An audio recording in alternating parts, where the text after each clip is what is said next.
ভোটের কালই নখ থেকে মোচনের আগেই আমরা আমাদের সকল প্রতিশ্রুতি ধারাবাহিকভাবে বাস্তবায়নের কাজ শুরু করেছি।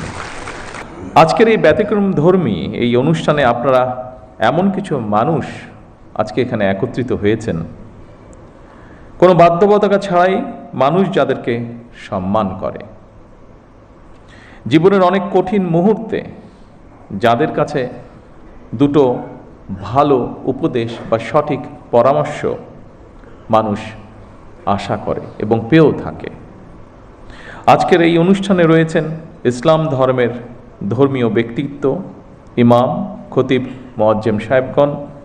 উপস্থিত রয়েছেন একই সঙ্গে হিন্দু, বৌদ্ধ, খ্রিস্টান ধর্মের বিভিন্ন নেতৃত্ব, পুরোহিত, সেবায়েত, বিহার অধ্যক্ষ এবং উপাধ্যক্ষ।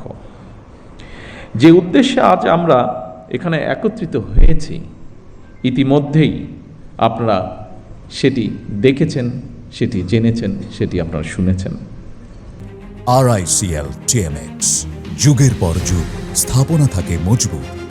সমাজের বিভিন্ন শ্রেণী পেশার মানুষ যারা অর্থনৈতিকভাবে হয়তো বা অনেক ক্ষেত্রে পিছিয়ে রয়েছেন, তাদের জন্য একটি সম্মানী বা আর্থিক সহায়তা কিংবা কর্মসংস্থান সৃষ্টির মাধ্যমে আর্থিক বৈষম্য দূর করে আমরা সবাই মিলে একটু শান্তিতে একটু ভালোভাবে থাকব। জাতীয় নির্বাচনের আগে আমরা জনগণের কাছে সেই রকমই প্রতিশ্রুতি দিয়েছিলাম।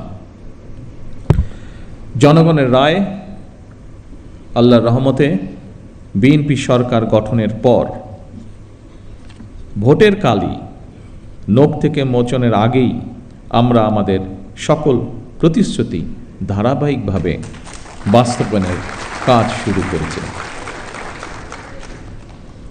আলহামদুলিল্লাহ, এর জন্য আমি আল্লাহর দরবারে লাখো শুকরিয়া আদায় করি।